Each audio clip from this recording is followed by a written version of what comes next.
జరుగుతున్న అన్యాయాలకు నేను కూడా ఒక బాధితురాలిని.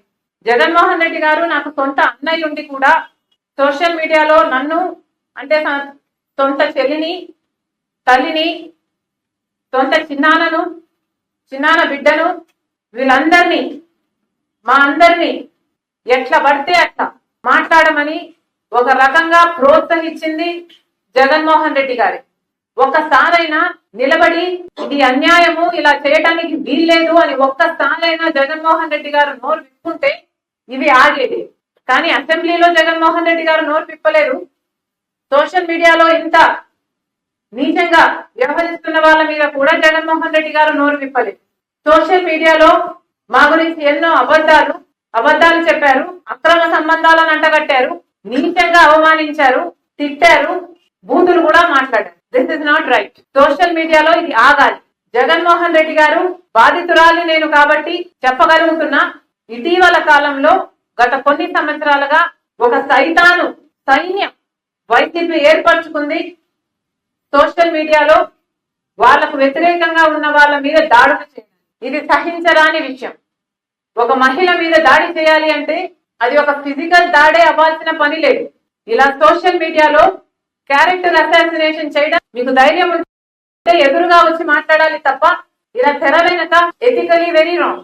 అసలు ఎవరైనా ఈరోజు మహిళలు రాజకీయాలలో ఉండాలి అంటే భయపడే పరిస్థితి కల్పిస్తున్నారు. కుటుంబాలలో కమెంట్లు చదవకండి అని మేమే చెప్పాల్సిన పరిస్థితి వస్తుంది. మళ్ళీ చెప్తున్నాం, ఈరోజు police department has taken this very seriously. We are happy about it. కానీ ఏ పార్టీ అయినా కూడా, వైసీపీ అయినా, తెలుగుదేశం అయినా, కాంగ్రెస్ అయినా, ఎనీథింగ్, సోషల్ మీడియాలో ఒక లిమిట్ ఉండాలి, ఒక రెగ్యులేషన్ ఉండాలి. లేనప్పుడు యాక్షన్ తీసుకోవాలి. ఇప్పుడు కొంతమందిని పట్టుకున్నామని చెప్తున్నారు, చాలా సంతోషం. వీళ్ళంతా విషనాగులే, కానీ వీళ్ళని కాదు, అనకొండాలను పట్టుకోవాలి. పెద్దవాళ్ళు ఎవరో వాళ్ళను పట్టుకోవాలి, శిక్షించాలి. అప్పుడే ఇది ఆగుతుంది. లేకపోతే ఈ సైన్యం ఈ అరికట్టడం అసాధ్యం. ఇది చాలా చాలా అన్యాయం. ఇలాంటి మాటలు అహంకారానికి మాత్రమే సాదృశ్యం. కాదంబరి అనే ఒక మహిళ మీద ఎంత దారుణంగా 40 రోజుల పాటు ఆమెను జైల్లో పెట్టారో చూసాం.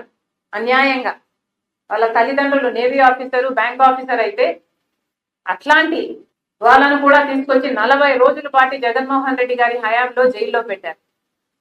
అధికార దుర్వినియోగం కాకపోతే ఏమిటి? ఎన్నో మంది ఆఫీసర్లు, ఐపీఎస్ ఆఫీసర్లు కూడా కాదంబరిని అరెస్ట్ చేయడానికి బాంబే వరకు వెళ్ళారట. పోలీసులను అలా వాడుకుంది జగన్మోహన్ రెడ్డి గారు, వైసీపీ ప్రభుత్వం. ఇది అధికార దుర్వినియోగం కాకపోతే ఏమిటి అని అడుగుతున్నాం. ఇప్పటికైనా పోలీస్ డిపార్ట్మెంట్ ఏ ప్రభుత్వాలకు పని చేయకుండా ప్రజల కోసం పని చేయాలి అని చెప్తున్నాం. అందుకే చెప్తున్నాం, సోషల్ మీడియాలో ఏ పార్టీ అయినా సరే, అధికారంలో ఉన్నా, ప్రతిపక్షంలో ఉన్నా, ఏ పార్టీ అయినా సరే, ఇలాంటి వాటికి పాటుపడితే మాత్రం సహించకూడదు.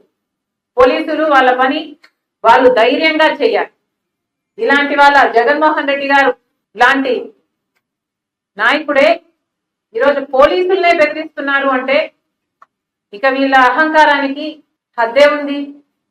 అధికారం పోయింది, అయినా కూడా వీళ్ళ అహంకారం తగ్గలేదు అంటే వీళ్ళకు దేవుడు ఇంకా నేర్పించాలి.